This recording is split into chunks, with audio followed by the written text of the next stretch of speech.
So Sarah Huckabee Sanders is going to be leaving her position as press secretary, and I can hardly blame her. To be perfectly honest, I used to watch a lot of like the press secretary meetings, like the White House press briefings. And then I haven't watched them much anymore, partially because they don't happen as often, and also because there's not much of a reason to watch them, as I learned after watching a few.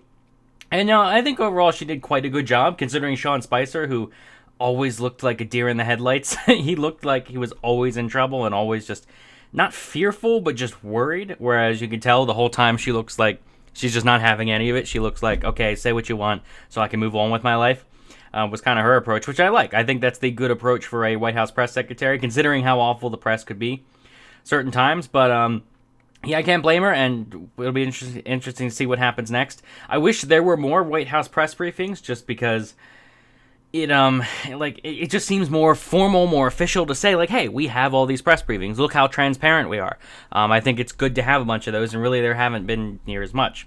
So that's a negative in that part, but I can hardly blame her, because I don't think I could do this job, and mostly it's because I think you have to be you can't really be genuine when you do this job. You can't be a genuine person, because the job is not to give your thoughts and opinions to that, like I do here.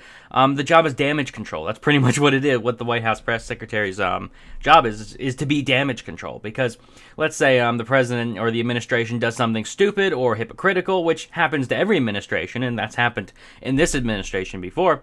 Whenever something comes out that's ridiculous, you pretty much have to defend it. Like, you're not going to come out and say, yeah, well, the administration is wrong on this thing. No, you can't say that. That's not your job. Your job is to defend the administration and to justify what they're doing. And regardless of what you personally believe, you can't say what you personally believe. It's your job to say, okay, this is why they did it. And you have to do that on the spot. You're pretty much an excuse machine. That's your job, to make up excuses, to make up explanations. And this administration, I imagine it's a bit harder, because things are a bit, from what I can tell, less professionally run. And that's not even, like, I don't even think it's that controversial to say it's a bit less professionally run. That seems to be agreed by, like, whether you're pro-Trump or anti-Trump. It's a bit more chaotic than it was in the past. In fact, a lot of the arguments for why there was no collusion, for one, there's no evidence of it, but two, a lot of it can say they wouldn't have been able to get away from this, because it's such a, like, just from how it's run. It's not run by a bunch of establishment. It is run by a bunch of establishment people, but there are many more outsiders than previous administrations, and for that reason, it's a bit less professional, just because that's what happens when you bring in outsiders that haven't spent their entire lives in the Washington machine. Things become a bit more difficult to get adjusted to. But no, honestly, it's like, I feel bad for her in the sense of, yeah, that's your job, is to pretty much make up excuses, and that takes a toll.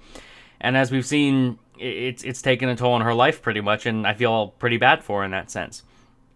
It says here on the New York Times, the Wall Street Journal article, the job also weighed heavily on her family. Miss Sanders often mentioned that she had a Secret Service escort due to harassment she and her family received. In one episode, Miss Sanders and her family were asked to leave a Lexington, Virginia restaurant over the owner's objection to her patronage. So pretty much, like, you gotta admit, I've seen a lot of people really hate her. Like, they really despise her. In a sense that you could say that's justified, because, again, if you're someone that's strictly anti-Trump, it's her job to defend Trump, pretty much. Like, she has to always, regardless of what she actually thinks, it is her job to defend his actions, whether good or bad. So that can become difficult. Like, that can be, I can't emphasize enough how difficult that job must be, because that's something, again, I could not do. But yeah, so it is interesting to see how this is kind of like, your job is to put yourself in the spotlight here and defend his actions. So forget the people behind the scenes in that, because people don't see those people that are behind the scenes. People see her defending everything he's saying, and there's a lot of hatred against her for that. So I kind of feel bad, like, yeah, that's got to be rough.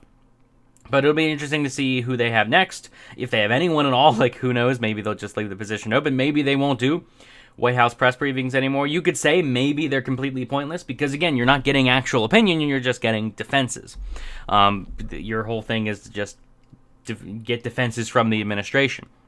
And, of course, if the press secretary does not know the answer to that question, they kind of have to say, well, I'll check back into it. And it is worth wondering how helpful these White House press briefings actually are, especially considering we have the Twitter feed, and that the press is just so on the attack Which, I mean, they rightfully should be. Again, that's the thing. The press, I don't blame the press for being on the offensive because that's the job of the press.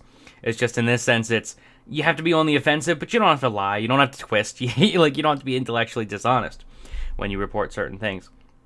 But I don't know. It'll be interesting. I like the fact that they hold press briefings because that makes it seem more transparent. But there is the argument that, is this actually accomplishing anything? Is the world a better place? Is the country a better place because we hold press briefings? So maybe it's worth just scrapping this all together and maybe doing something different. I don't know. Maybe giving out some kind of report. I don't know. I like the Q&A thing from the White House press briefings. I like that. But we'll see what happens. This will be interesting to see. So I'm actually surprised you made it this long because of how chaotic it's been. But let me know what you think in the comments section. Let me know what you think about her. Let me know what you think about anything, really. Like the video if you enjoyed. Subscribe for more. And thanks for watching.